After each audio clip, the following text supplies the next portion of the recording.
There are certain truths which stand out so openly on the roadsides of life that every passer-by may see them.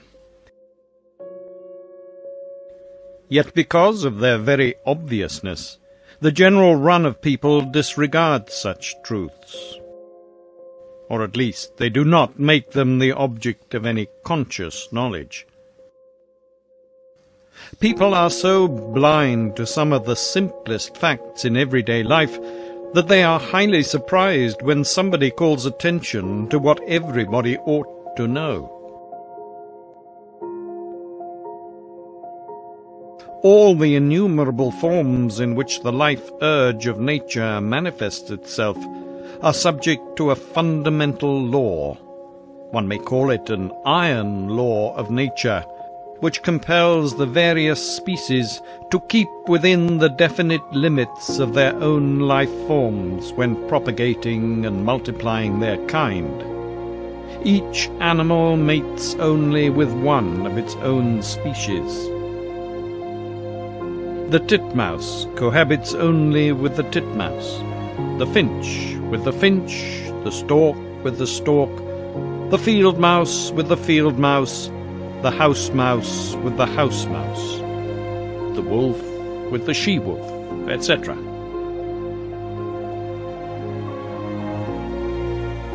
Every crossing between two breeds which are not quite equal results in a product which holds an intermediate place between the levels of the two parents. This means that the offspring will indeed be superior to the parent which stands in the biologically lower order of being, but not so high as the higher parent.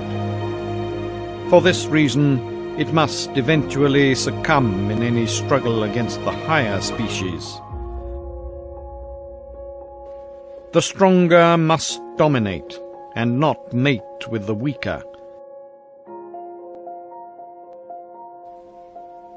This urge for the maintenance of the unmixed breed, which is a phenomenon that prevails throughout the whole of the natural world, results not only in the sharply defined outward distinction between one species and another, but also in the internal similarity of characteristic qualities which are peculiar to each breed or species. If nature does not wish that weaker individuals should mate with the stronger, she wishes even less that a superior race should intermingle with an inferior one, because in such a case all her efforts throughout hundreds of thousands of years to establish an evolutionary higher stage of being may thus be rendered futile.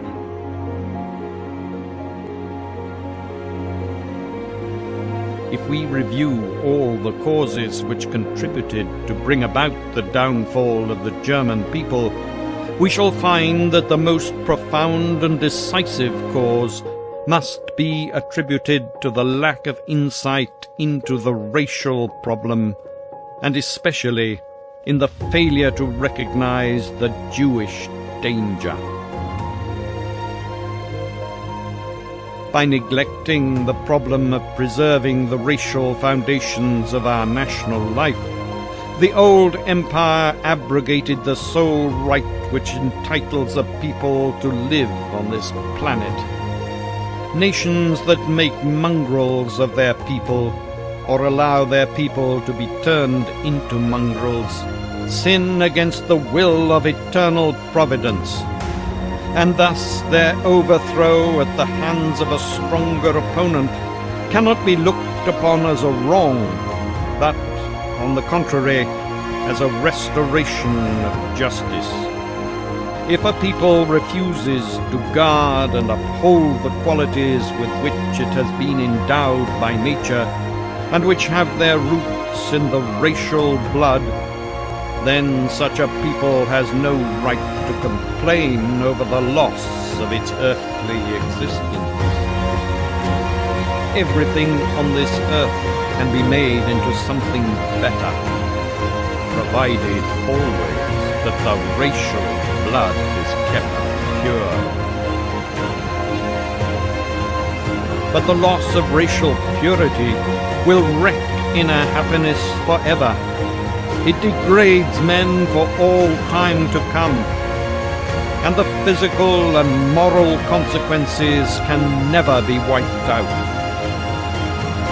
If this unique problem be studied and compared with the other problems of life, we shall easily recognize how small is their importance in comparison with this.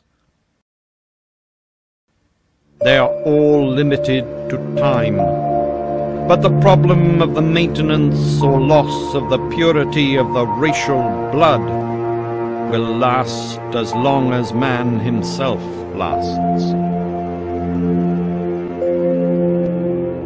The black-haired Jewish youth lies in wait for hours on end, satanically glaring at and spying on the unsuspicious girl whom he plans to seduce, adulterating her blood and removing her from the bosom of her own people. The Jew uses every possible means to undermine the racial foundations of a subjugated people. In his systematic efforts to ruin girls and women, he strives to break down the last barriers of discrimination between him and other peoples. The Jews were responsible for bringing Negroes into the Rhineland, with the ultimate idea of bastardizing the white race which they hate, and thus lowering its cultural and political level so that the Jew might dominate.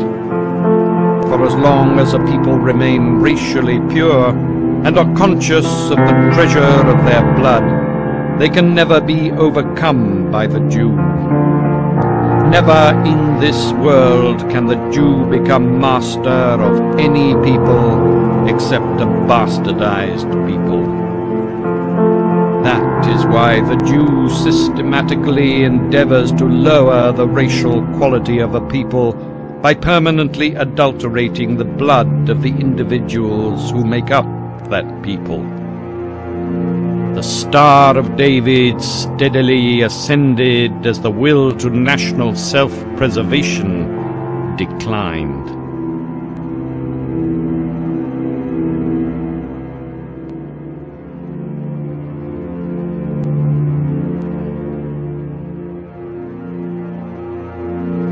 Der kostbarste Besitz auf dieser Welt aber ist das eigene Volk. Und für dieses Volk und um dieses Volk wollen wir ringen und wollen wir kämpfen und niemals erlahmen und niemals ermüden und niemals verlassen.